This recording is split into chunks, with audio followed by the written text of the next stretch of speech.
Welcome to the Fit Girl Magic podcast. If you are ready to find your inner magic, develop great habits, and a rock-steady mindset to feel confident, comfortable, and fit in your body, you are in the right place. I am Kim Barnes Jefferson, and I'll be giving you weekly doses of health, fitness, and life tips sprinkled with humor and real talk. If you're ready to be consistent without the stress of perfection, magic makers, it's time to slip into your favorite pair of PJs, grab some coffee, kick back, and listen to today's show.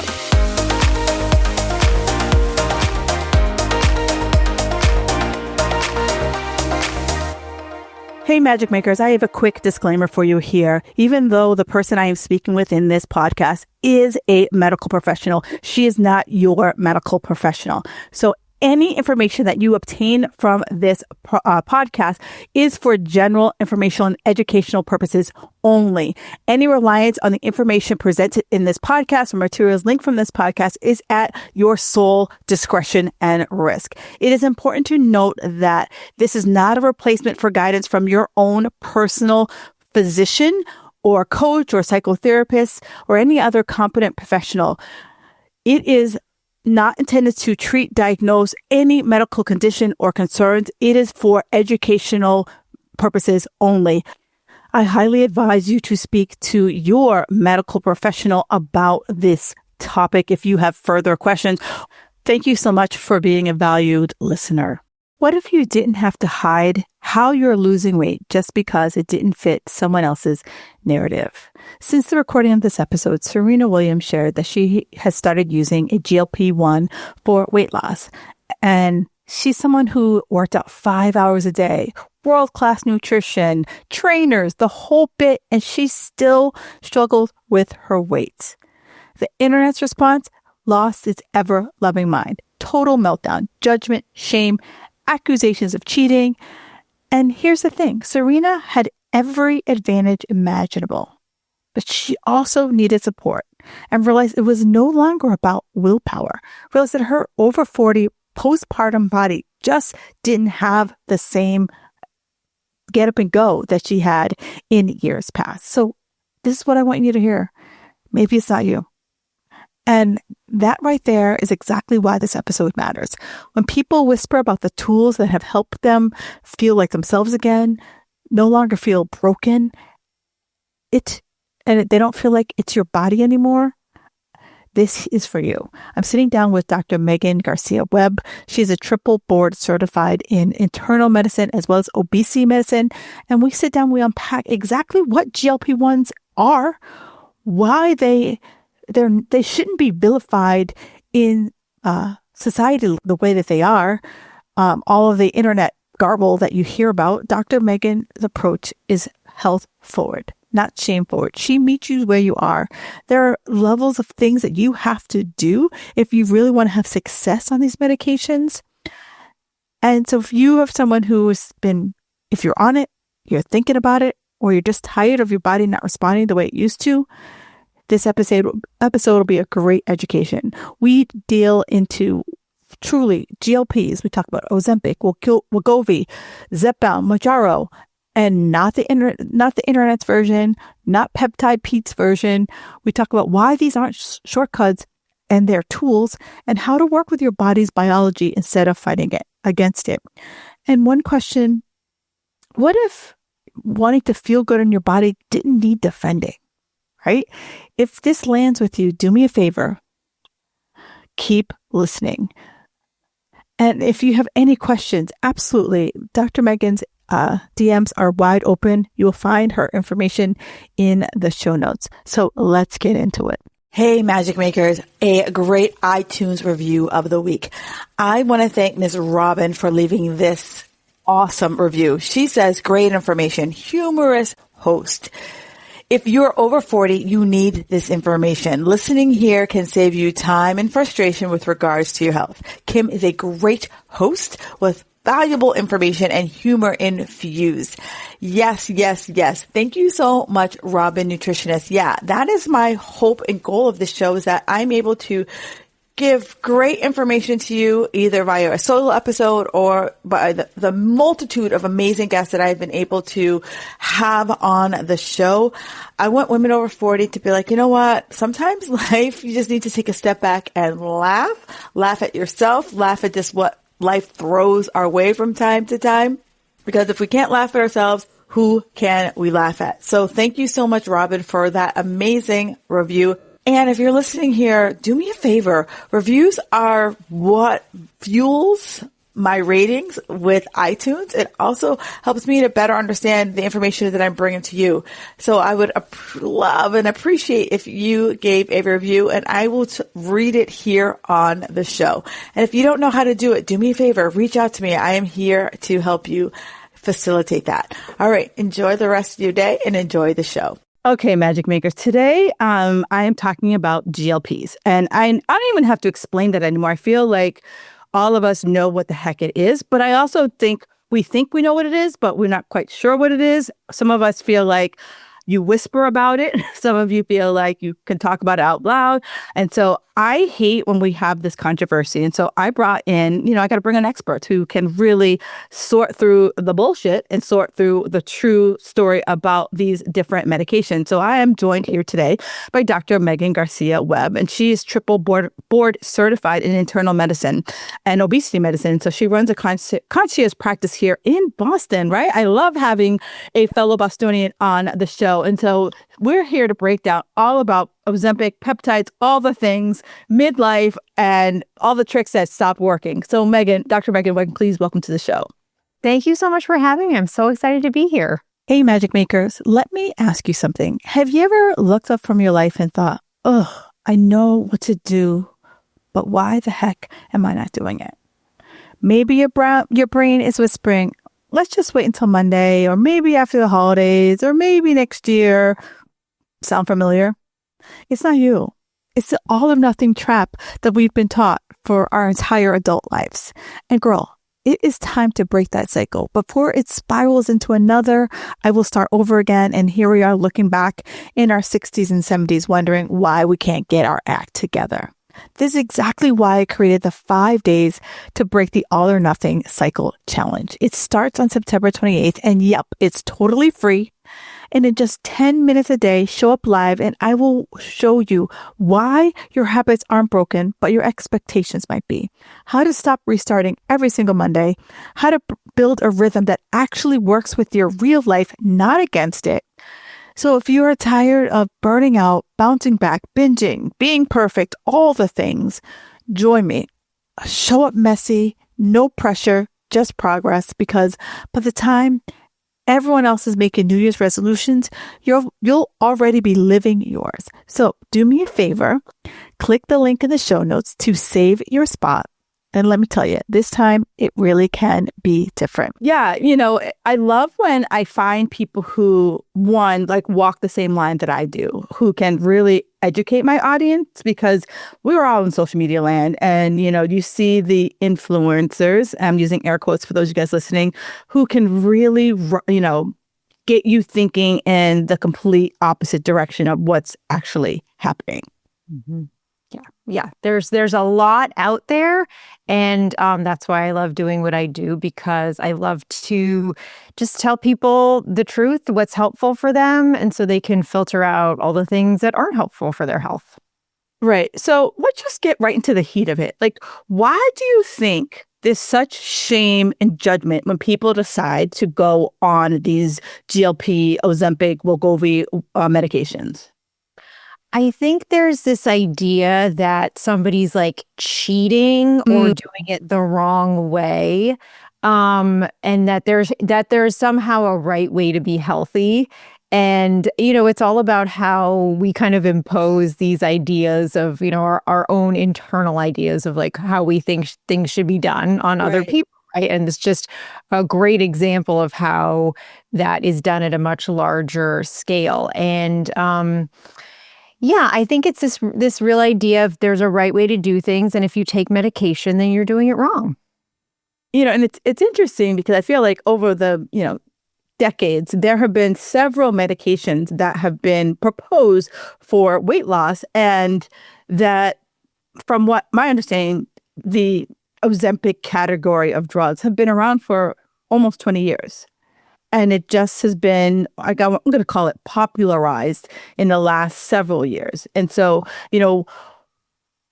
if it was any other medication that people were taking, it wouldn't be as vilified. Yeah. Yeah. I mean, they have been around definitely for over 10 years. And it's the GLP-1 receptor agonist we've been using for diabetes. But it really was so the first one we had was liraglutide, which worked pretty well. Okay, people could lose maybe 10 to 12% of their total body weight, but it really wasn't that far away from the weight loss medications, the oral weight loss medications that we have. We've had some of them since the 1950s. So it wasn't a huge break from that. And it was really when semaglutide came along and was FDA approved for weight, that there was this whole expansion of how we could use this. And it really took the weight loss potential to a much bigger place, about 15% total average body weight loss, which is, that's quite a difference from where we had started. The oral medications, if they work, people can be like 5% of their total body weight. So, and then just on top of that, we had tirzepatide approved, which is also known as Zepbound or Mounjaro. And that is the closest we've ever been able to get to achieving, what bariatrics can achieve in terms of getting people to a 20% average body weight loss. So it is, it's a really, from a medical standpoint, it's a substantial advance, and it's a real tool we have now to help people that we didn't have anything anywhere near close to that before. Right. And so as you talk about the GLP, what exactly does GLP do in the body? That is a great question. So the reason that this medication is so effective is that because so GLP on its own only lasts for a couple minutes, but what these medications do is they kind of activate the same receptor as what GLP does. And what that does is it affects our body in a couple different ways. Number one, it helps slow the movement of food through the stomach so that you feel fuller for longer and you're better able to appreciate those symptoms of fullness.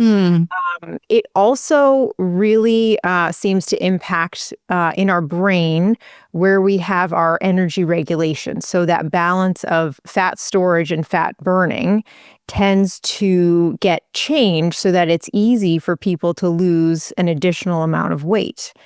And then for some people, it has this additional benefit where it really helps the reward circuitry in the brain so that food is just no longer quite as entertaining. And so that's when you hear people talk about, oh, this food noise, I don't have it anymore. Or if I do have it, it's much better. That is helping for a lot of people as well. Yeah. You said, you talked about the GLP. So there's two thoughts I had here. And one is some people out in the social media world are saying that if you take these medications, they're synthetic and they are going to disrupt your natural GLP cycle. And, is that, on one hand, I'm like, okay, you can see that. But on the other hand, is it more propaganda or is that actually what may or may not be happening? Well, I think it's a good question. I don't really know what people mean when they say like disrupt your natural GLP cycle. It's really boosting what you already have. Right. And so certainly, we know that when people stop taking the medication, those effects go away. Just like if you stop taking a statin or you stop taking a blood pressure medication, like those effects are going to go away too. So like any medication, it stops working when you stop using it. But that's not something that I worry about for people. Gotcha. And so as I'm taking these medications and, I know this is one of your kind of big rally cries is that it's also about the habits that you have around You've been in the obesity space far longer than these medications have been able to be subscribed. So for you, it's always been about how do I, help my clients who do come to you and they're like, girl, I've tried everything. Right. I've been banging my head up against this wall for, they don't even know how long they've been banging up this head against the wall. So when they get to that point, are there ways for you to naturally boost your GLP? Because you see it all over the place. Natural GLP, and the skeptic in me is like, if it wasn't a popularized pharmaceutical drug, what would your shtick be? Yeah, I think, well, I have to quote you on the kind of the boring basics. And I think, it's these things that we hear of over and over, and it's like you just don't hear them anymore. It's like alarm fatigue, but they really work. They do. And nobody wants to hear it because like it's boring, right? But it's if I had to try to induce what the GLP-1s do without the use of that medication, I would say, you want to focus on eating foods that are going to keep you full for longer. And so that means your food should always have some component of fat, fiber, or protein, or all of the above, because that's what's going to tell your body that you're full for the longest amount of time. And I would really, get rid of the processed foods as much as possible, because that's what really, these foods are designed to be addictive, right? Like there are lots of very smart people in these companies who are trying to make them as palatable and delicious as possible. So they are literally engineered to be consumed to be as appealing as possible. And so, whether you feel like that's evil or not is kind of up for debate, but they really are intended to be as appealing to, our kind of deepest human desires, right?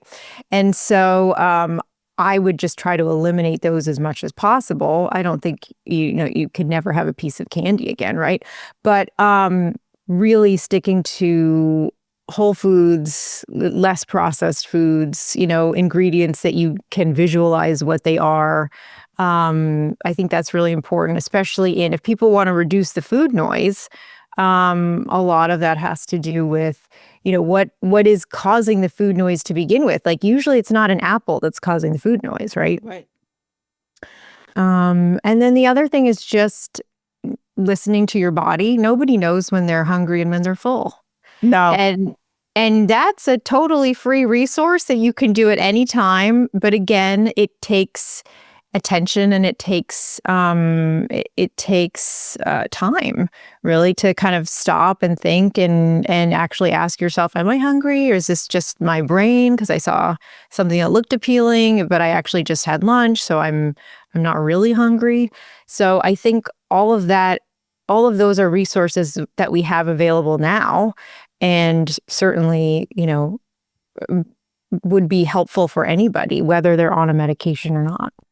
Yeah, it's interesting. I remember my old coach, when I first started this whole journey, she was like, the difference between hungry and being hungry and a craving is that if you're hungry, you'll eat broccoli. If you're craving, you're not going to eat that broccoli. Right. Yeah, exactly. Yeah.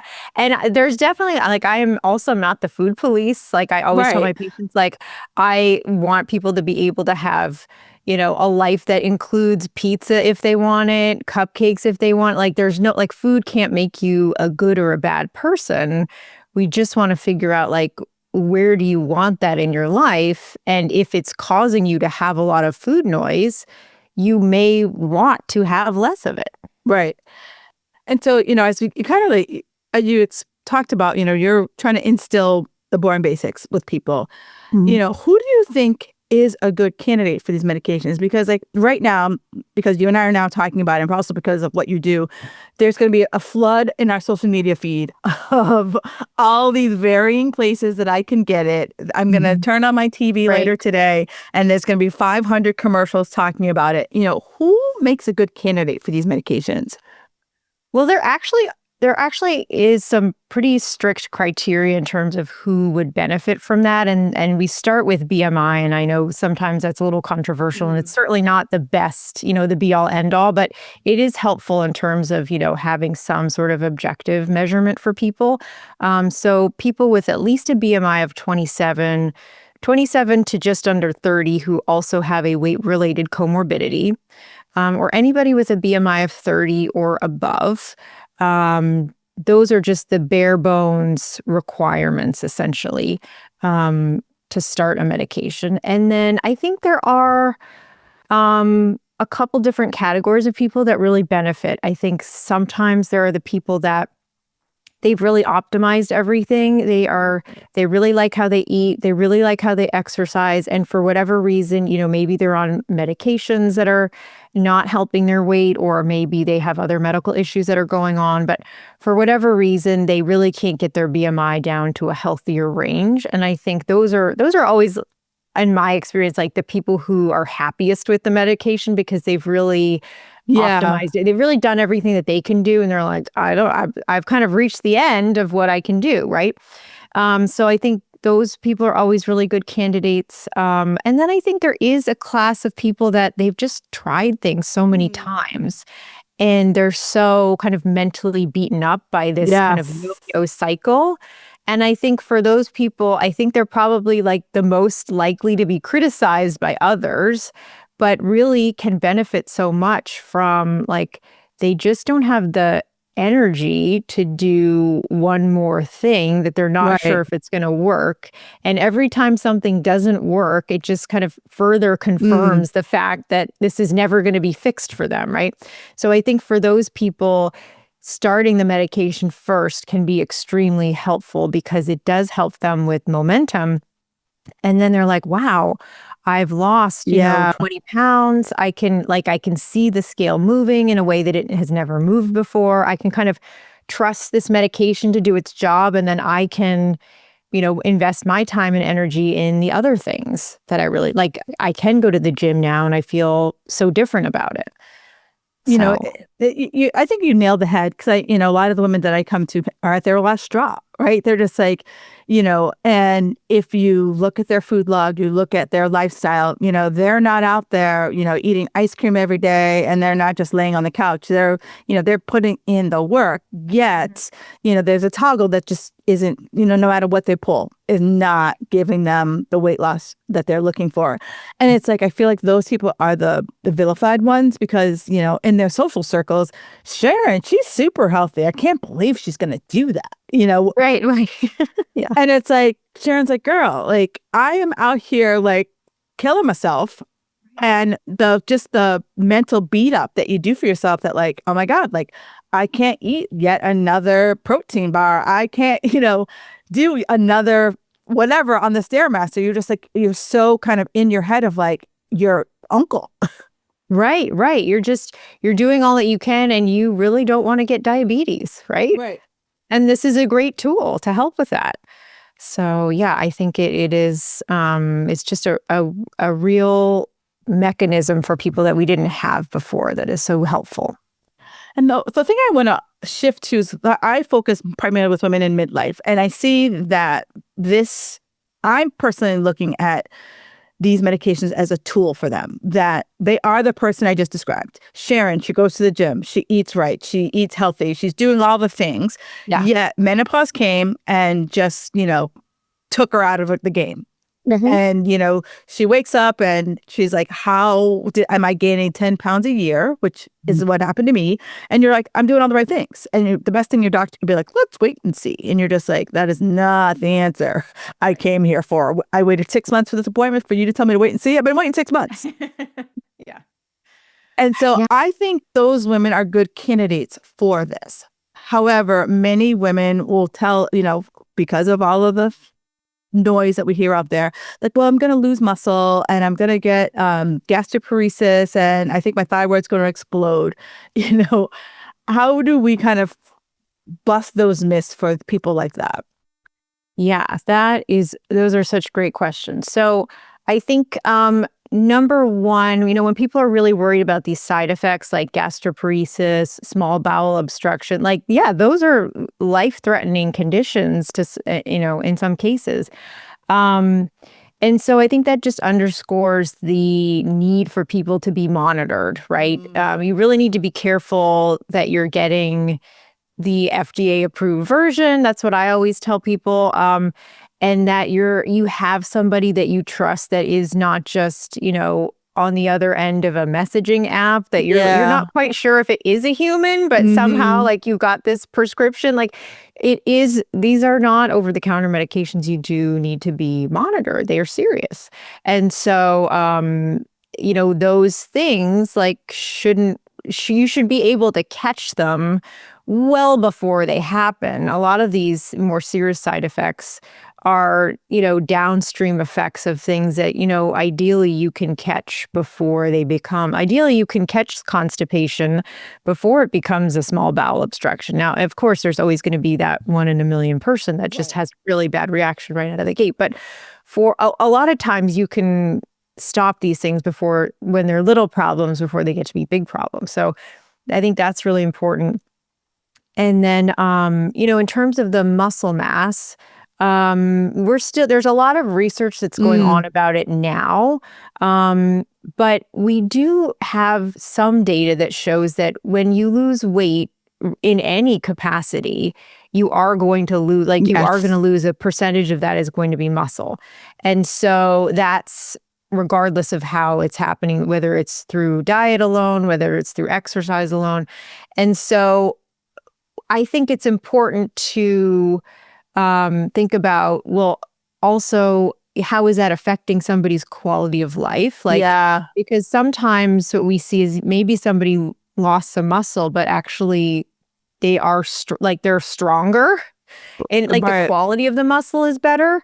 And also, if they are losing it and working out, they're not tired, they're not fatigued, they're not feeling the effects of whatever 10% or 15% muscle loss that they had, and then they're working on building it.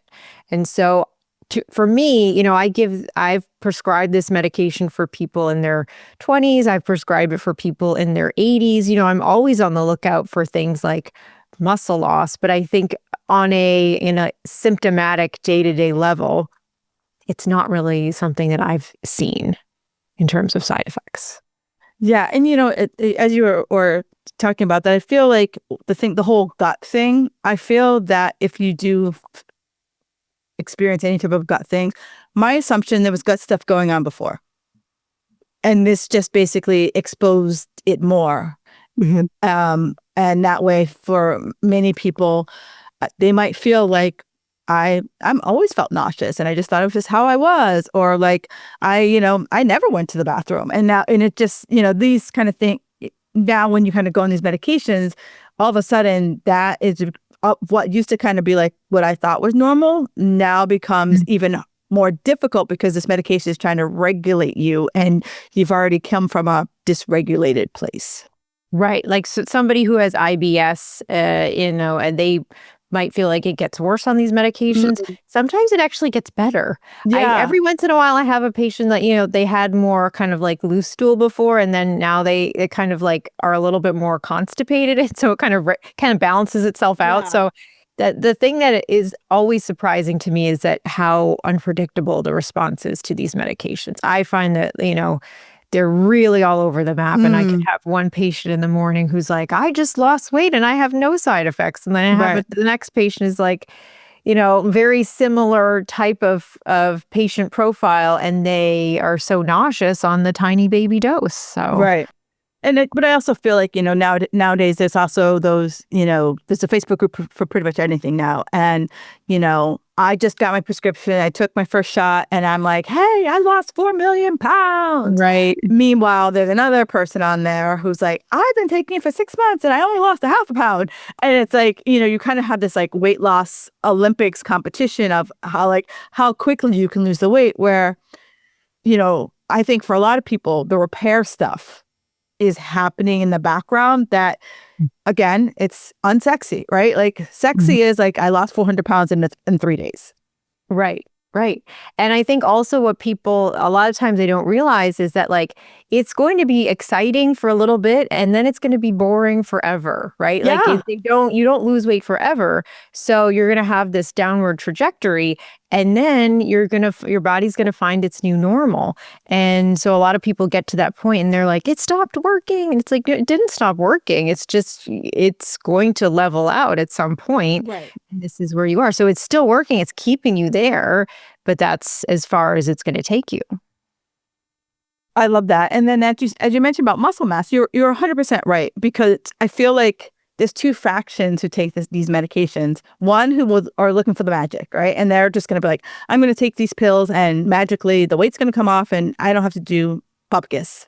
And then you have the other group who is like, I know that I need to work out, but maybe you just didn't have the motivation or the energy to work out. So now with these medications, you're getting, that energy. When I have energy, I'm probably going to have the motivation to go to the gym. And maybe when I see the scale move a little bit, there's going to be a little bit more motivation. So, maybe I'm not going to the gym and thinking I'm going to be the next, power lifter, but I'm, doing more than I was. And kind of, just baby stepping it, because it's like, do we have to like pack on 20 pounds of muscle? No. Right. But if we're kind of playing that seesaw game of helping us keep the wins and the losses kind of in yin and the yang, we all win. Right. And and even for that first category of people that, they have no intention of going to the gym, I also think that's really where your check-ins and having somebody that's monitoring you is also very helpful. So it can be an ongoing conversation of like, and, how are we doing with the strength training? Have you thought more about it? Maybe they're not ready yet, but just keeping that conversation alive so that they're aware that it would be great for them, for their overall health, to add that in. Maybe they're not ready yet, but at least it hasn't fallen off the table. So now, how do you, how does someone work with you? Are you taking just, do you have to be in the obesity category? Like, is there any kind of special case study to be a client of yours or patient? Oh, that is such a great question. No. So I really like using, for my practice, I like using the term weight medicine because I think people can be at any BMI, at any size, and have an issue with their weight or have an issue with their eating. And so there's no prerequisite in terms of that. So I certainly work with people in Massachusetts. I can be your doctor and your coach. So I can kind of do all the things, which I really love having all the options available. That's why I made this practice. So I could do the medication side effect if people need it. I can do the coaching part of it if they need that. And it's very, very tailored to where somebody's coming from.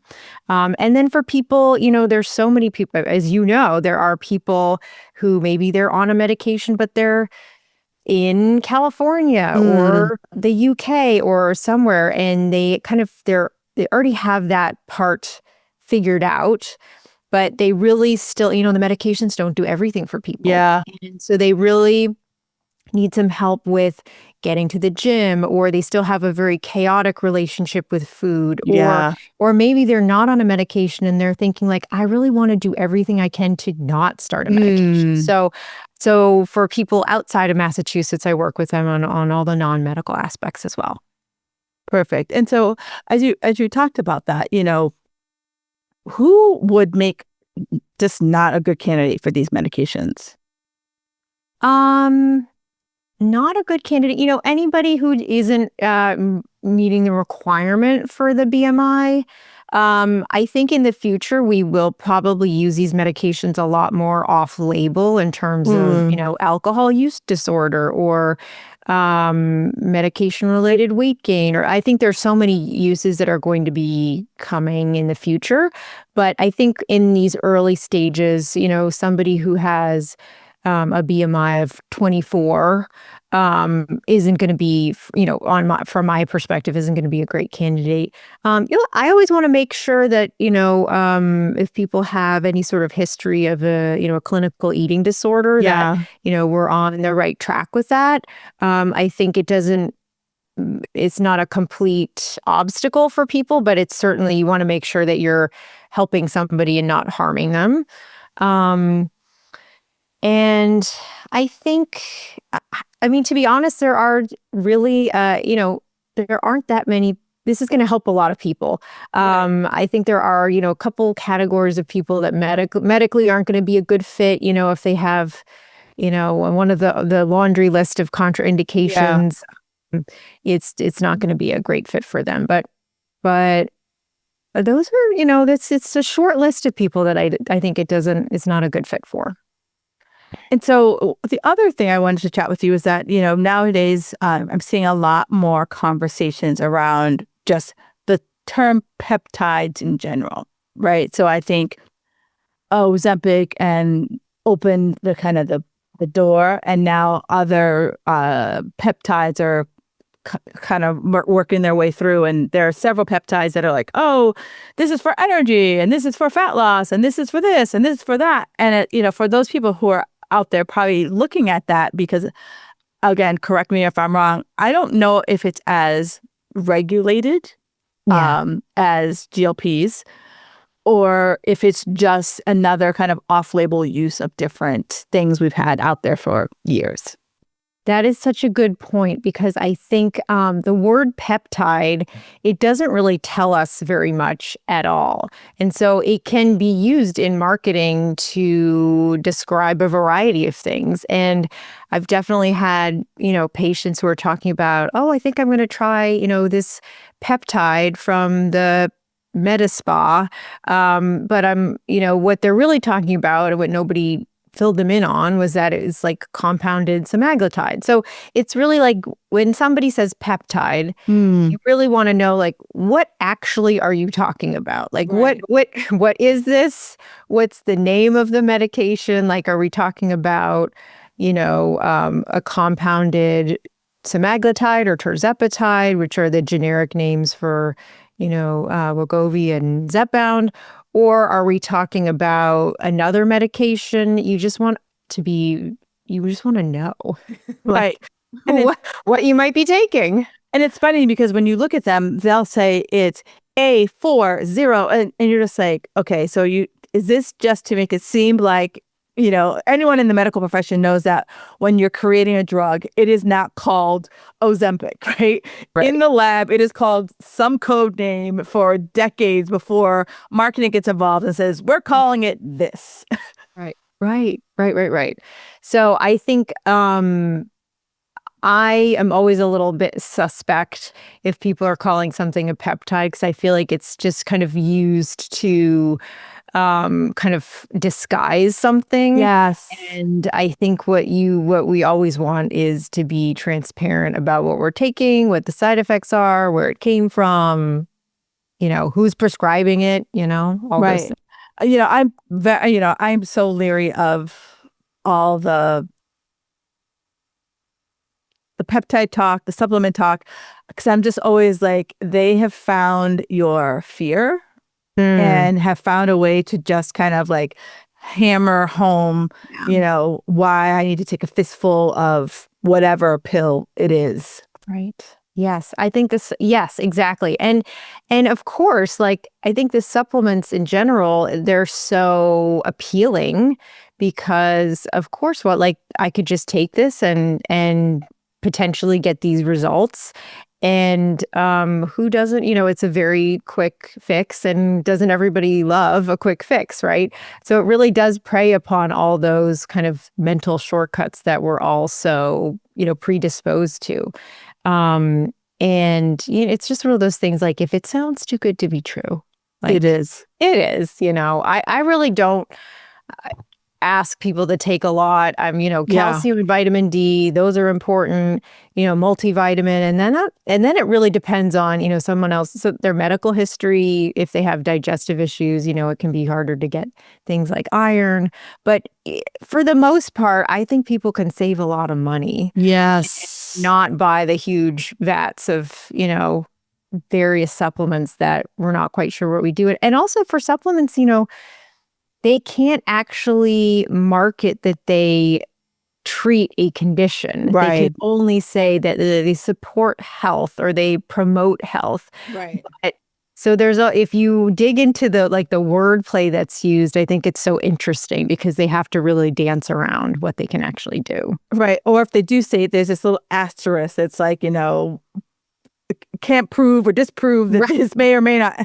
So it's like, so you have to take whatever you will. And, and with that said, there's a lot of things, a lot of supplements out there that I see that say natural GLP-1. Is there, we know that it is a natural occurrence in our bodies, but there's not a supplement that is a natural GLP. No. I would just say, who knows what's in those? Right. I would save your money and, have some a good source of protein. Yeah. So it's kind of like when Fruit Loop says it's a whole grain. Yes, exactly. Yes. It's like something doesn't quite line up here. That's exactly right. And so my last question here before we get into our speed round is, one of the things that I've seen people use the semaglutide off label is more for insulin resistance. And to really help those who struggle with kind of just managing their blood sugar. Is that, something that you work on in your practice? Yeah, I think that's always part of it. I think whenever people have an issue with their weight, part of that can be from,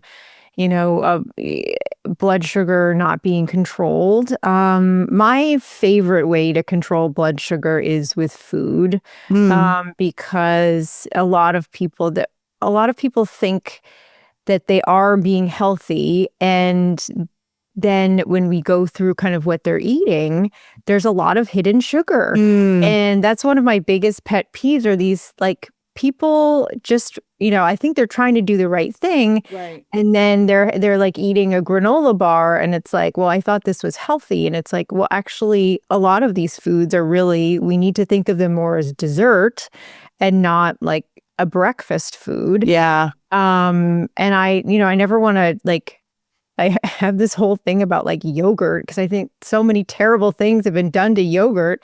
And I don't think there's anything wrong with having yogurt that has sugar in it, but I think we just need to know that is being put in there, and not, and that it's really more of a dessert. And so that might change how you want to have it in your life, right? Yeah. So I think finding those can be very helpful for people. But I think I wouldn't, for me, I don't usually prescribe it just for that. But if I'm seeing somebody for weight and we decide it's a good fit, it's definitely going to help with that. Right. There's no question about it. It's interesting because it's just all the buzzwords that you hear on the socials that you're blood sugar, oh my God, cortisol, oh my God. And so all of a sudden things that you never, word you never even spoke in your entire life or you all of a sudden now become, the mainstream in your vocabulary and you don't really even know what you're saying when you're, when you're using it. Yeah. Yeah, there are all these buzzwords. And you're you think you're using them right and you think you're doing the right thing. And like you said, you go out and you score all these granola bars and these protein bars. And then you just look at the front and then you don't flip it over and be like, oh, sugar, sugar, sugar, sugar, other crap, other crap, other crap, other crap. Right. I thought I was doing the right thing. I'm getting my whole grains. This has protein added, everything has protein in it, right? Right. And so I think that's just the next, marketing wave is we can put protein in this and then everybody's going to think this is healthy. And it's well, I just try to move people away from science project food, right? Yeah. It's if it has protein powder in it, does that make it good? Right. And I think part of it is just, realizing that the deck is stacked against you as a consumer for sure. Yeah. And I laugh when, you see the you see the package and the package is okay, I now have 3 grams of protein. And I'm seriously, dude? Right. And what else is in there? Right. 3 grams? Come on. Right. Come back when you have at least 12. Right. Or maybe I'll just eat something. I'll have some edamame and I'll get everything that I need from that. So, yeah. All right. So I do have some rapid fire questions for you. What is the biggest lie social media tells women about, Ozempic, semaglutide, or any of those kind of area products? Oh gosh, that's so wow, do we have an hour? This is rapid fire, so I will say that they're like casual. I think when we talk about them so much, like, oh, just go on this, oh, just go on that. Yeah. It is an injectable prescription medication, and it is not something, it's not like buying Tylenol, and it shouldn't be like buying Tylenol. Right. Right. So it is something that you need to make sure you're a good candidate for. It's something you need to make sure you're monitored for. It's something you need to make sure you're getting the correct version of, that this came from an FDA approved source and not somebody's like basement lab. I don't know. Right. So I did the casual attitude. While I think it's nice that a lot of people are able to access and use this, there's a flip side to that where I feel like sometimes we don't give it the proper respect that it needs for our safety. You're right. It's kind of like, back during the day when people had Botox parties, I feel like it's very similar to that. Like, oh, just get the Ozempic, go out and get the Ozempic. Like, go out and get some chicken broth. Right. Yes. And it's like, well, if that Botox goes wrong, like the eyebrow is not getting lifted up for another 3 months. You're like here for a long time. It's gonna go really wrong. Yeah. I love that. And we talked about boring basics. So what is like your most underrated lifestyle change that works better than a diet? Oh my gosh. It is just, knowing when you're hungry and knowing when you're full. Yes. Nobody knows that. And it really helps you distinguish between the mind hunger and the stomach hunger. Yes. Like, am I physically hungry? Or is it just like, my survival mechanism of like looking out for food that might be appealing, right? Like we're not like bad because we have mind hunger, right? It's there for a reason. It's just not as helpful now when we have like convenience stores on every corner and brightly packaged food that is very attractive to our our prehistoric brain. So yeah, like in America, there are people who are struggling for food. Don't get me wrong, and don't come after me. But the majority of people are not starving. And so many people get in their mind like, oh my God, I'm starving. And you're like, are you really? Right. Like, am I bored? Right. Am I tired? Am I thirsty? Did I just eat something that didn't have any, it was very processed and just like my body, it's kind of like processed foods I like to think of as like newspaper on a fire, right? Yeah. It's gone. Like you put it in there, it's gone. And yet you've consumed these calories, right? So yeah, knowing when you're full and when you're hungry. And what's one mistake you see people make when they start to take these medications? I think people sometimes make the mistake of thinking the medication is going to do everything for them. Yep. And just like, I can outsource everything, this medication, I don't need to do anything else. And that is certainly a choice for people. Is it going to give them the best results? No. And a lot of times the medication kind of forces people to change because they either can't tolerate food in the same way. But there are some people that, it doesn't really affect them like that. And sometimes it's just a matter of time of people like getting used to it and kind of coming around to the fact like, I probably might be nice to like start walking again, but I think this idea of like, well, I can just continue, if I wasn't eating healthy, I can continue eating that way. I hate to see that because I know it can work so much better for people. It's hard to get these medications. They're expensive. Like, let's get your money's worth, right? So. And speaking of expense, this is totally like you took me down this road. Do you think there'll ever come a time, I'd say in the next 10 years that these medications won't be, thousands of dollars for people who choose to pay out of pocket? Oh, absolutely. I think it's already moving in that direction. I think the market forces are strong And already, the Eli Lilly and Novo Nordisk, whom I have no financial interest in, but they are selling these medications directly to patients if they have a prescription, and it's already half the cost of what it was. So you can get them for $500 a month now, as opposed to $1,000, $1,200. And there's so much that's coming out in the near future, or that's being researched. And I think every pharmaceutical company on the planet is trying to make their own version of something that works better and lasts longer, and that you can take, once a month or once every couple months. So I think there's so much research in this area that it will be much more accessible for people in the future, but we're just not quite there yet. Yeah. But I also think for most of us, we're now learning kind of the whole drug pipeline scenario of how much it costs to put into these drugs. And then, kind of anything, you're I put in $1 zillion and I'm at least trying to get back the zillion before we can start talking about reductions in pricing. Right. Or just how drugs are priced in different countries. I think we all learned a lot about that, right? Oh my God, that is and it's interesting because you look at it and you're just okay, but it's the same thing. It just show me the difference. We were able to show the market difference between Australia, the US, and Brazil. We'd be oh, I get it, I feel it, but we don't see it.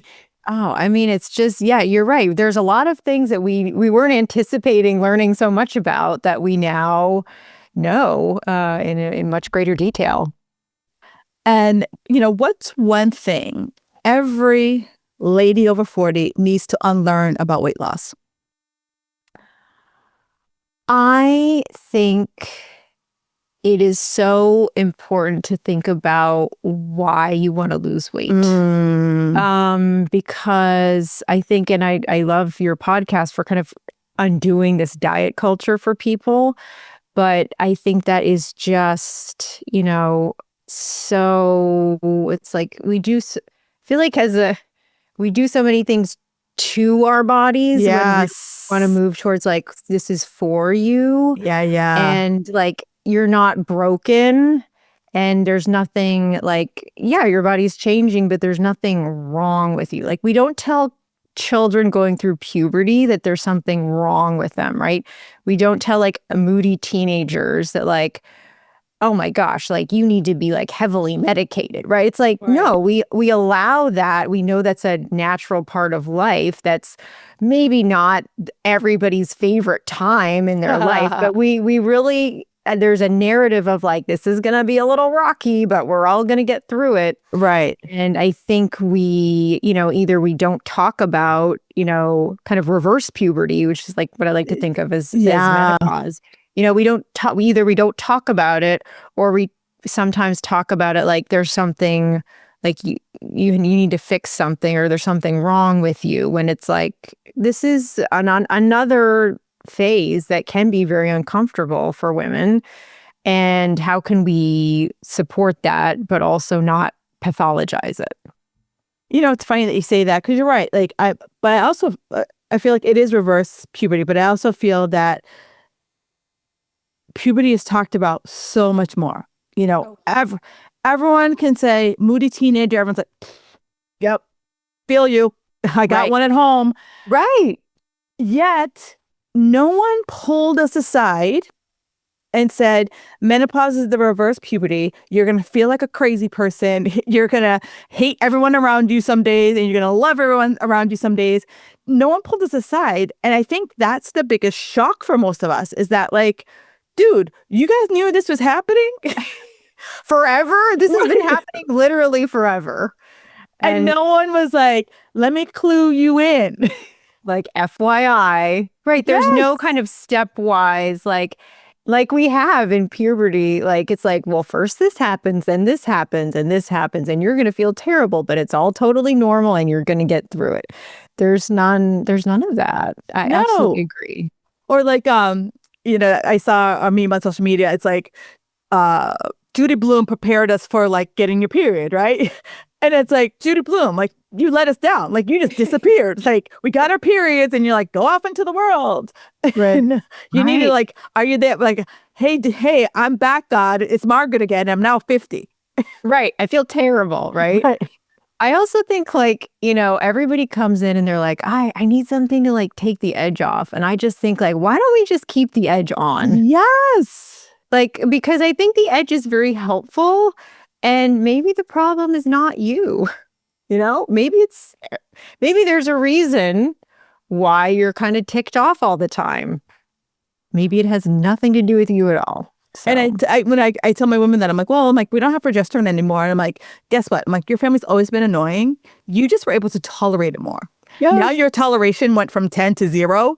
And you just have to tell your family that. You're like, some days you are just going to work my last nerve. You're going to be dancing on the bleeding edge of my nerves. Right. And it's like, maybe you don't have to like smile and nod for the next, decade of your life. Maybe there's a reason why it's a lot harder and maybe that's fine. Yeah. And it's totally fine if that person works your last nerve. You just smile and you're like, I'm going to have to need to leave the room right now. Right. Because feelings will get hurt. Right. Yeah, I totally agree. So where can my listeners, she has a great YouTube and talks all about the things when it comes to weight loss. Where can they find you? Oh, thank you so much. Well, if you want to work with me directly, my website is www.weightmediциnemd.com. And also I have a YouTube channel called The Weight Medicine with Dr. Megan, and it goes into all kinds of detail about medications, weight loss. You can ask me questions. I do a weekly office hours video answering viewer questions. So yeah, any of those places.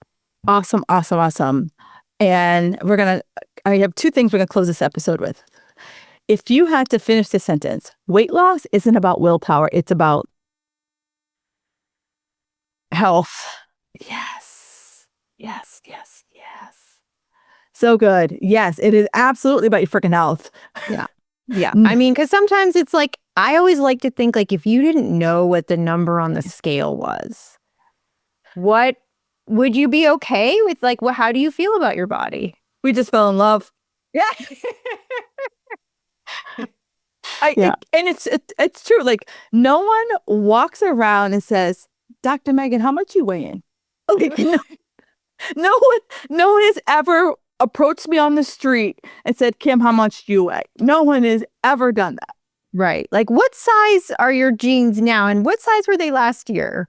Like, no one ever approached me on the street and said that. And the one thing I always try to get through my clients, and I'm sure you do too, is that like, break up with the scale, because the scale, like, if it makes or break your day, it's not for you. No. I mean, I think there's times like if we need to show insurance companies that a medication is working, it's helpful. There are circumstances, but for day-to-day life, it's like, no. If we didn't have that information, if you didn't have this number, like, what do you like? Let's just detach from that for a minute, and like, how do you feel about your body? Yes, and your health.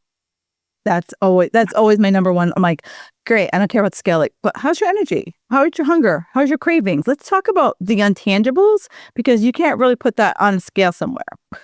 Right. Are you just like thinking about your next meal all the time? Like, that's a certain kind of hell, right? Like, yes. You just that's not fun. No, you're counting the days. You're like, when am I eating this? What am I eating? When am I eating? That sucks. That's awful. Nobody wants. I absolutely love that. And I do ask, the last question I ask everyone who comes on my podcast, what is one thing that makes you feel magical? Maybe this is strange, but like my personal autonomy makes me feel magical. Like, I feel like I like things like stress or rushing or all like that's created by the brain.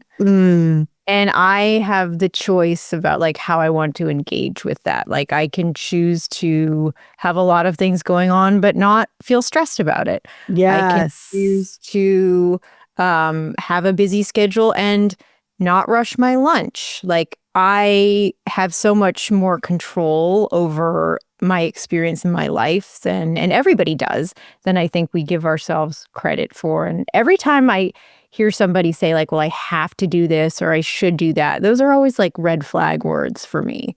Because like, as a coach, I mean, you know this, like you don't have to do anything. Nope. Really. Not a darn thing. So that's what makes me feel magical. I love that. And it's funny, like I've asked this for over 300 episodes and I've never heard a duplicate. Oh, that's funny. Everyone has like something and they're all just like, yeah, that's a good one. Like I can't say like, here are the top 5. Like they're all like, oh, that's good. That's good. That's good. But yeah, you're right. The self-autonomy, especially as women, because so many of us put ourselves in the back seat. And like you said, oh, I should be doing this or I should be doing that, or oh, beat myself up because I didn't do. But I love that you're like, I can choose that like path, that pace. Yeah. And I can choose like how I think about myself. Like I choose how, if I tell myself I'm doing a great job, right? I can choose that. I can choose to tell myself that instead of telling myself all the things that I like should be doing. You know? Oh, so good. I love it. I love it. Dr. Megan, thank you so much for this. Like, as always, I never know how these shows are going to go. I write down some questions and next thing you know, I have a bunch of different questions on my piece of paper based on our conversation. And this has been fabulous. So guys, if you know someone who's thinking about these medications, absolutely look up Dr. Megan. She can talk to you regardless of where you are on this planet. But also just hop on her YouTube. Like she really just shares the poop about all of these medications, what to do with them, how to use them, all the random things that might pop up for you. Like she is definitely a wealth of information. And if any ahas came up for you, screenshot this and be sure to share us on the socials. Thank you so much for being on the show today. Oh, thank you so much for having me. This was so much fun. Great.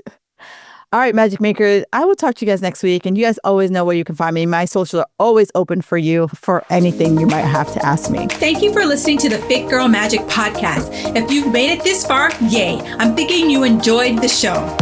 Let's continue the conversation on Instagram. You can find me at Kim Jefferson Coach.